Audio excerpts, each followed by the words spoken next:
ಪರಂಗಿಪೇಟೆಯ Shriram ವಿದ್ಯಾಸಂಸ್ಥೆಯಲ್ಲಿ Rotary club ಪರಂಗಿಪೇಟೆಯ ಸಹಕಾರದೊಂದಿಗೆ ಮಕ್ಕಳ ದಿನಾಚರಣೆಯನ್ನ ಆಚರಿಸಲಾಯಿತು.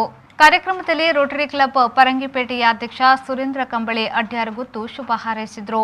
ಕಾರ್ಯದರ್ಶಿ ದಿನೇಶ್ ಶೆಟ್ಟಿ ಕೊಟ್ಟಿಂಜ, ಸದಸ್ಯ ಎಕೆ ಗಿರೀಶ್ ಶೆಟ್ಟಿ, ಆಡಳಿತ ಮಂಡಳಿಯ ಕಾರ್ಯದರ್ಶಿ ಜಯರಾಮ್ ಶೇಖರ್, ಶ್ರೀರಾಮ ವಿದ್ಯಾಸಂಸ್ಥೆಯ ಸಂಚಾಲಕ ಗೋವಿಂದ್ ಶೆಣಿ, ಪ್ರೌಢಶಾಲೆಯ ಮುಖ್ಯೋಪಾಧ್ಯಾಯಿನಿ ಶ್ರೀನಿಧಿ, ಪ್ರಾಥಮಿಕ ಶಾಲೆಯ ಮುಖ್ಯೋಪಾಧ್ಯಾಯಿನಿ ಶೈಲಜಾ ಮೊದಲಾದವರು ಈ ವೇಳೆ ಉಪಸ್ಥಿತರಿದ್ದರು.